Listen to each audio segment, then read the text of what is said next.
അനധികൃതമായി സൂക്ഷിച്ചു വച്ചിരുന്ന വെടിക്കെട്ട് സാമഗ്രികൾ പൊട്ടിത്തെറിച്ചതിനെ തുടർന്ന് ഇന്നലെ തൃപ്പൂണിത്തുറയിൽ വലിയ ദുരന്തം ഉണ്ടായിരിക്കുകയാണ്. സാർ, ഈ പൊട്ടിത്തെറിയിൽ 2 പേര് മരിച്ചു. അനവധി ആളുകൾ ഗുരുതരാവസ്ഥയിൽ ആശുപത്രിയിൽ ചികിത്സയിലാണ്. അതുപോലെ 300ഓളം വീടുകൾ തകർന്നിട്ടുണ്ട്. സാർ, യുദ്ധ ഭൂമിയിൽ ബോംബാക്രമണത്തെ തുടർന്ന് വീടുകൾ കെട്ടിടങ്ങളും തകരുന്ന പോലെ ഇവിടെ 300ഓളം കെട്ടിടങ്ങൾ ചെറിയ തോതിലും വലിയ തോതിലും കേടുപാടുകൾ സംഭവിച്ച് തകർന്നിരിക്കുകയാണ്. സാർ, ഇവിടെ മിനിയാന്ന് പാല് കാച്ചിയ ഒരു വീട് പോലും ഈ ദുരന്തത്തിൽ തകർന്നിട്ടുണ്ട്. പൂർണ്ണമായും തകർന്ന 15ഓളം വീടുകളുണ്ടെന്നാണ് കണക്ക്. റവന്യൂ ഡിപ്പാർട്ട്മെൻറ്റ് അതിൻ്റെ കണക്കുകൾ ഇന്നലെ ശേഖരിച്ചിട്ടുണ്ട്. സാറ്, താമസയോഗ്യ ചെറിയ തോതിൽ കേടുകൾ പറ്റിയെന്ന് പറഞ്ഞ വീടുകളിലും ഗ്ലാസുകളെല്ലാം പൊട്ടിത്തെറിച്ച് വീണ് ആ വീടുകളിലും വാസയോഗ്യമല്ലാതായിരിക്കുകയാണ്. ഇന്നലെ ആളുകളെല്ലാം പുറത്തു പോയി താമസിക്കേണ്ടി വന്നു. വലിയൊരു ദുരന്തമാണ് അവിടെ സംഭവിച്ചത്. സാർ, ഇതെങ്ങനെ സംഭവിച്ചു?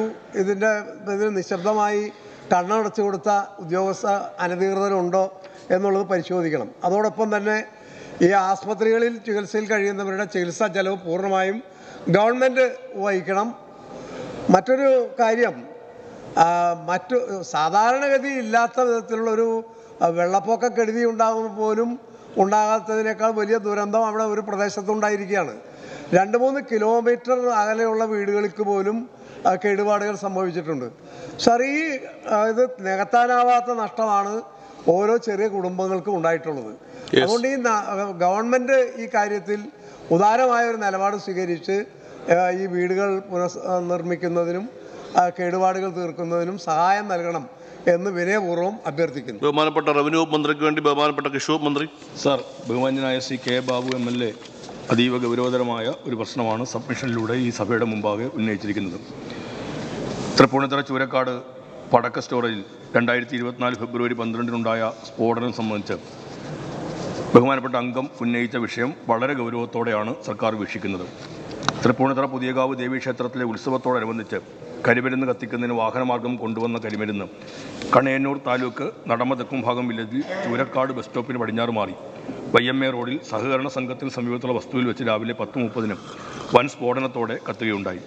ഈ സ്ഫോടനത്തിൽ 2 പേർ കൊല്ലപ്പെടുകയും കരിമരുന്ന് കൊണ്ടുവന്ന വാഹനവും കരിമരുന്ന് സൂക്ഷിച്ചിരുന്ന വീടും പൂർണ്ണമായി കത്തി നശിക്കുകയും ചെയ്തു. സ്ഫോടനം നടന്ന സ്ഥലത്തിന് നിന്ന് 100-150 മീറ്റർ ചുറ്റളവിലുള്ള വീടുകൾക്ക് വൻ നാശനഷ്ടങ്ങൾ ഉണ്ടാവുകയും വീടുകളിലും പരിസരത്തും ഉണ്ടായിരുന്ന വാഹനങ്ങൾക്കും നാശനഷ്ടം സംഭവിച്ചിട്ടുള്ളതായും പ്രാഥമികമായ പരിശോധനയിൽ മനസ്സിലായിട്ടുള്ളതാണ്.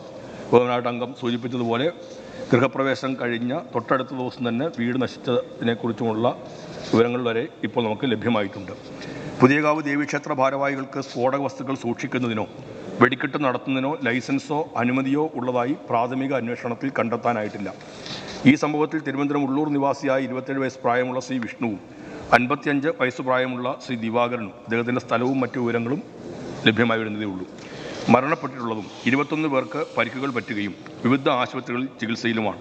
പോലീസ്, ഫയർഫോഴ്സ് ഉൾപ്പെടെയുള്ള സേനാ അംഗങ്ങൾ രക്ഷാപ്രവർത്തനങ്ങൾക്ക് നേതൃത്വം നൽകി സ്ഫോടനത്തിൽ നാശനഷ്ടങ്ങൾ സംഭവിച്ചിട്ടുള്ള എല്ലാ വീടുകളുടെയും സ്ഥാപനങ്ങളുടെയും വിവരങ്ങൾ റവന്യൂ, തദ്ദേശ സ്വയംഭരണ വകുപ്പുകൾ ശേഖരിച്ചു വരുന്നുണ്ട്. സ്ഫോടനം നടന്ന പ്രദേശത്തുള്ള പുഷ്പാഞ്ജലി ഓഡിറ്റോറിയത്തിൽ വില്ലേജ് ഓഫീസറുടെ നേതൃത്വത്തിൽ ഹെൽപ്പ് ഡെസ്കും ദുരിതാശ്വാസ ക്യാമ്പും സജ്ജീകരിച്ചിട്ടുണ്ട്. എല്ലാ ദുരന്തഘട്ടങ്ങളിലും മാനദണ്ഡങ്ങൾക്കനുസരിച്ച് സർക്കാർ ആവശ്യമായ സഹായങ്ങൾ നൽകി വരാറുണ്ട്. ജില്ലാ കളക്ടറുടെ റിപ്പോർട്ട് ലഭ്യമാക്കി പരിശോധന നടത്തിയിട്ടാണ് ഈ നടപടിക്രമങ്ങൾ പൂർത്തീകരിക്കുക. ആ വിധത്തിൽ തന്നെ ഇക്കാര്യത്തിലും ജില്ലാ കളക്ടറുടെ റിപ്പോർട്ട് ലഭ്യമാക്കി ആവശ്യമായ നടപടികൾ അടിയന്തരമായി സ്വീകരിക്കുന്നതായിരിക്കും.